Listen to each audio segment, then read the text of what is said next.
I don't even know where to begin with this because this movie just, it frustrated me, it gave me anxiety, it bored me, it sent me on a very long journey of what?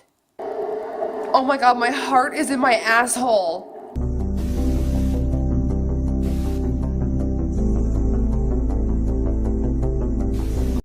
Well, hello everybody. I am back with episode 5 of Should You Watch This?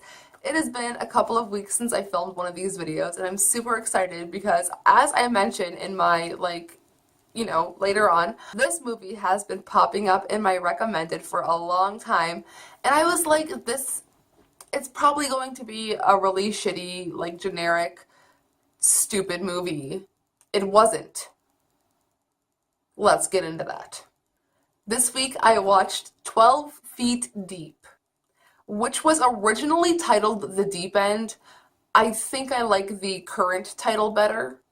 This movie has no, actual actors that I knew of in it, except for Tobin Bell. If you guys didn't know, he plays Jigsaw. This movie came out on June 20th, 2017, and has a runtime of 25 minutes. I wish it was only 25 minutes. It could have been 25 minutes, an hour and 25 minutes long. One thing I do want to highlight is the genre of this movie. It just kind of goes on and on and on. They have it as, on Wikipedia, it is an American independent psychological horror thriller. I feel like they could have just cut it down to a horror thriller. Not even a suspense thriller in the independent category. Like something like that. Like it didn't need to be that long. It wasn't that deep. So let's just get into the reaction of the movie because it did cause me a lot of actual, that feeling you feel when you watch a movie when you're just like, come on, bitch, get out, get out! That's how I felt watching this movie. So let's get into the review. Reaction, not review.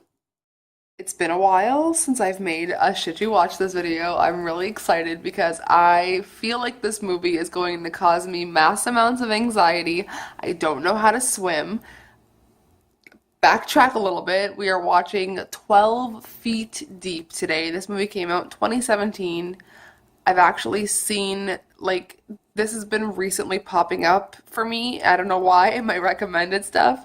So, gonna watch it and hopefully not have a panic attack about being underwater. I don't do well in deep bodies of water, whether that be a deep end in a swimming pool or I've been in an ocean and I did not do well in the ocean. Didn't go very far. So, let's set the mood and begin. I figured we'd have a tint of blue for light today since the movie takes place underwater. Very suiting. Okay, right off the bat, first 5 seconds of the film, you get extreme foreshadowing, especially if you know what the film is about. I like it. It's subtle, effective. I don't like pools. This movie is based on a true story. After watching this, I did realize that when I went on Reddit to do some research, it isn't based on a true story. They just said that it was based on a true story because events like this could have happened. I don't know, watching this with that mindset definitely made me feel more scared, so that I am aware of. So that I'm keeping in mind because that I feel will make me feel for the characters more. I'm already getting anxiety watching her swim underwater like that. Oh god. Holy fucking shit, it's Tobin Bell. So she's diabetic. That makes me have even more anxiety. Oh no. Okay, listen lady. No. Nay, your ring can be replaced. Thank you very much. Remember that scene in Final Destination when he gets sucked into the pool filter? Yeah, fuck that, okay? Fuck that. A big fuck no. She's gonna get oh god. Oh god. I'm so stressed. Even though I know what's gonna happen, I am so stressed.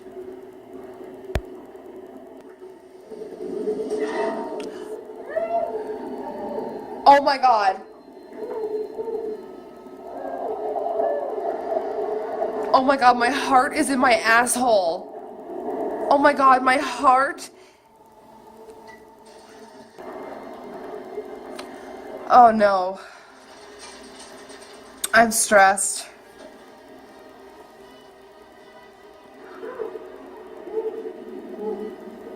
Rip her fucking hair out! It doesn't matter! It's gonna grow back! You shouldn't have got that ring. You fucking gotta bought a new one. Oh.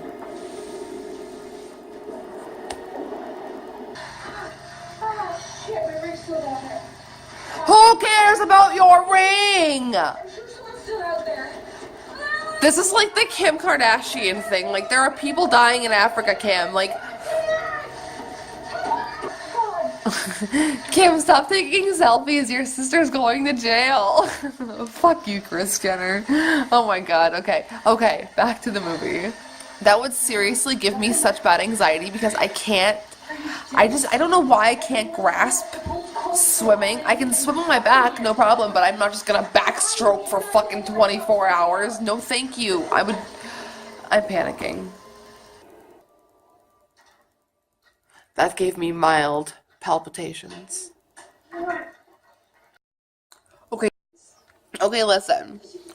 If I was having a diabetic low, I don't think I would have the brain power to sit there and talk about past traumas. I think I would worry about that after I potentially got safe or saved. I just don't think that is my top priority to bring up past traumas when I am potentially going to die or slip into a coma. Like, this woman is actually going to whole ass rob them. I am just getting more and more frustrated by the second. I guess they needed to put something in the movie that was like, not, oh, we're just stuck in a pool. But this lady is I want to smack her, okay? Like, I'm getting mad. I hope this lady fucks up and drowns.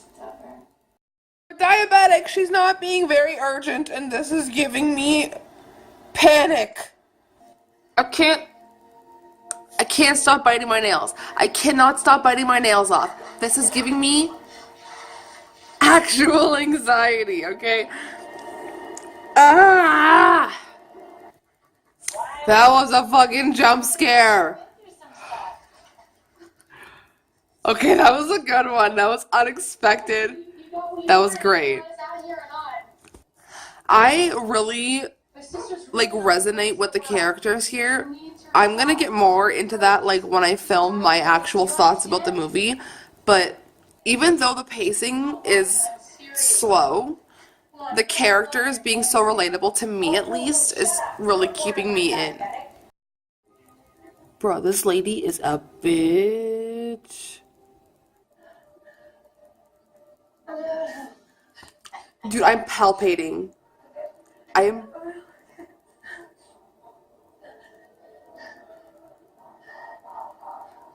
palpating.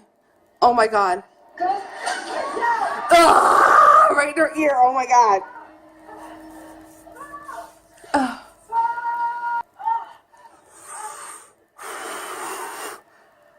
Fuck you, bitch. Oh, fuck. Did she just turn the heat on? She's gonna fucking cook them. They're gonna scream like little baby lobsters. Oh, fuck. What's the cleaning system? Cleaning system? She gonna... chemicals?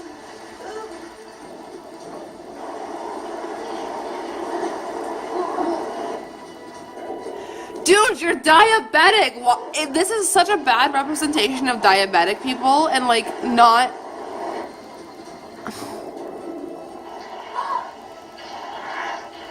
Dude, she would be like in a coma. Oh, I'm getting mad. She would be in a fucking coma by now. Too much time has gone by with her diabetic low, and I always hold my breath when I watch movies of people underwater, and I can't take it. I feel like something's gonna happen and she's gonna fuck up. I really do. I'm getting red flags. Where's the logic in this movie? Please. My heart has been in my butthole for like 95% of this movie. Maybe 90%. A lot of the talking was boring.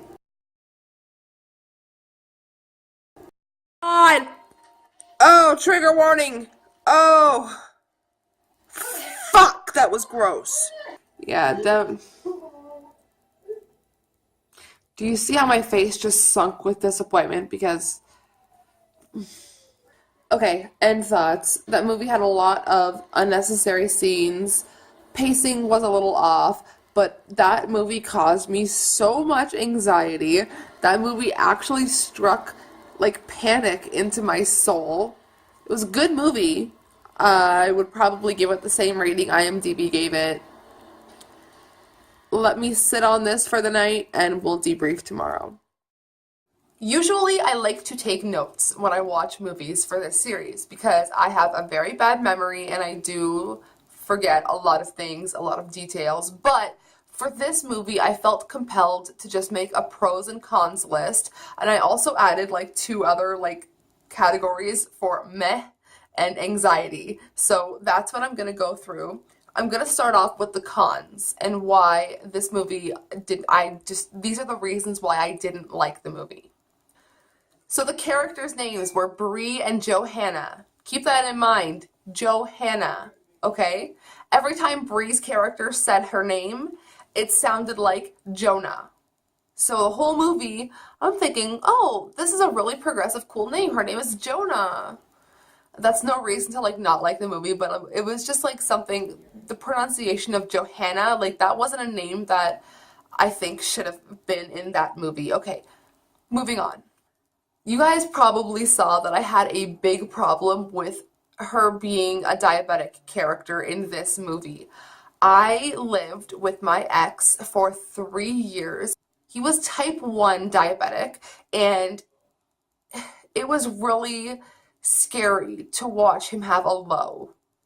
As much as I do not like this person, I will say that I did empathize for the fact that when he was having a diabetic low, he had no strength, no energy, cold sweats, like could barely formulate sentences. And the fact that this character was able to survive in a pool, still swim, still speak about past traumas and just be fully functional, it wasn't logical for me because I have seen, don't get me wrong, they did never specify what kind of diabetes she had, okay, but I genuinely feel like she would have been passed out a lot sooner than she was in that movie.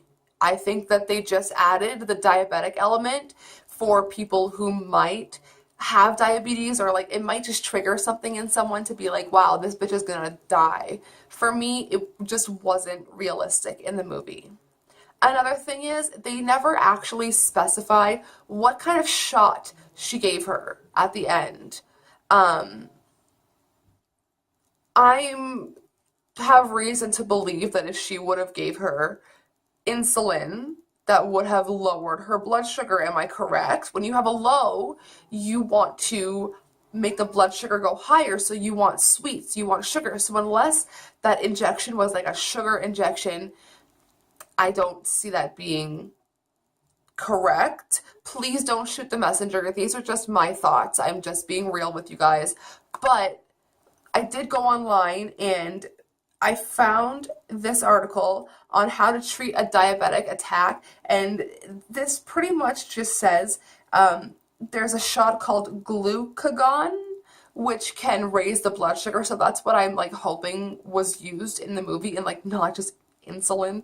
It's a movie, I know, I'm overthinking it, but it's just like for someone who lived with someone with diabetes for so long, it's just inaccurate. Anyways, it also says that if someone's having a diabetic low and they are out cold because of the low, take like honey or like some kind of sugar and just like put it in their mouth and they'll start to come to. That's just a red flag number 1.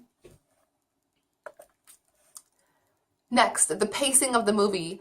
I do think that it could have been at least 15 minutes shorter than it was. It has a runtime of an hour and 25 minutes. 85 minutes is 125 minutes.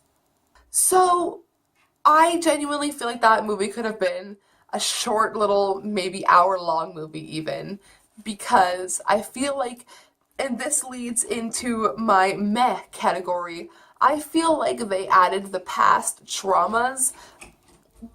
My cats are clawing at my door and I'm gonna lose my mind. Anyways, a lot of past trauma was brought up, and I think that that was A, to bring sustenance to the story, which I don't think that it actually needed, and B, I think that the whole thing was used, like the whole dad trauma was like so that she could use the phrase "I killed the monster" at the end. It's just a lot. It was a lot for that movie, okay? There was just a lot in it that it didn't need. Since I said the meh category, let's go into that. Like I said, I think the past traumas were used to just bring other elements in the story together, but I don't think it was necessary. Also, the whole story revolved around an engagement ring.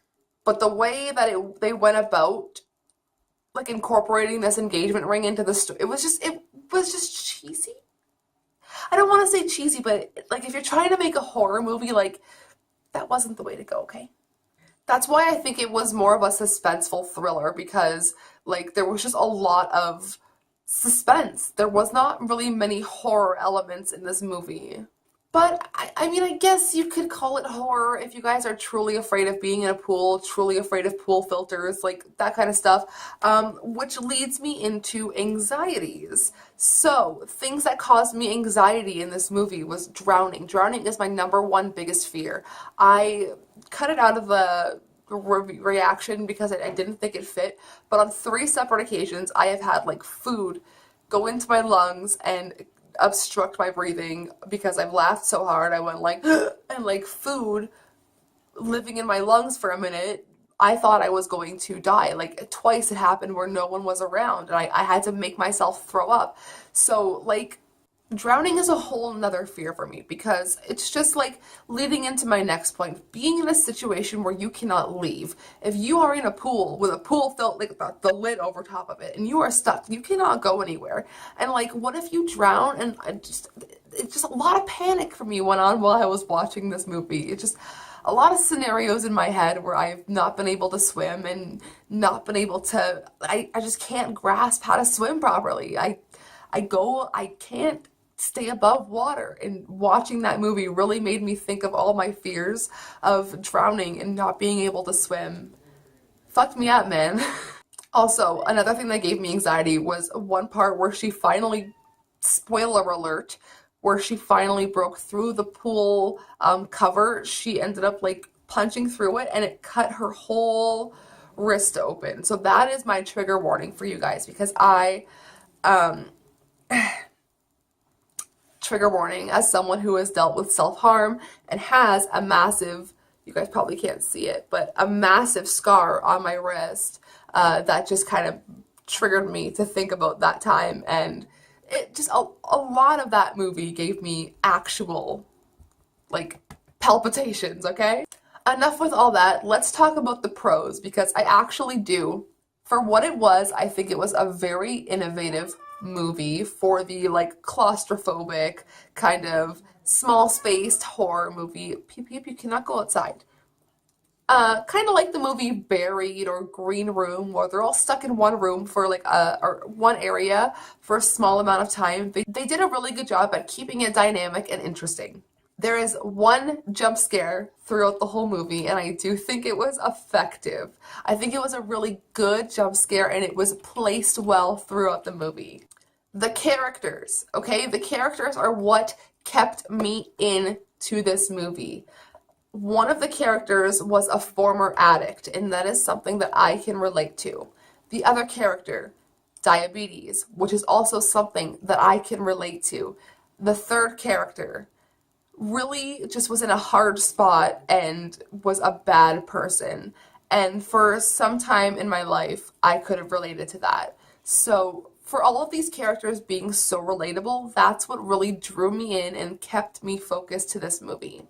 The acting was not as cheesy as I thought it was going to be. I had low expectations for this movie, but it wasn't nearly as bad as I thought. And last but not least, the gore. There was not much gore in this movie, but when there was, it was very effective. I liked it. They did a really good job at making you feel uneasy and like, ugh.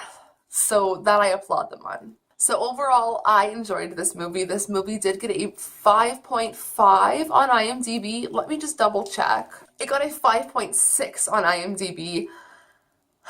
I'm gonna give it a 6. I'm gonna be generous today. I'm gonna give it a 6. Like on whatever, I'm going to give it 2 cats out of 3.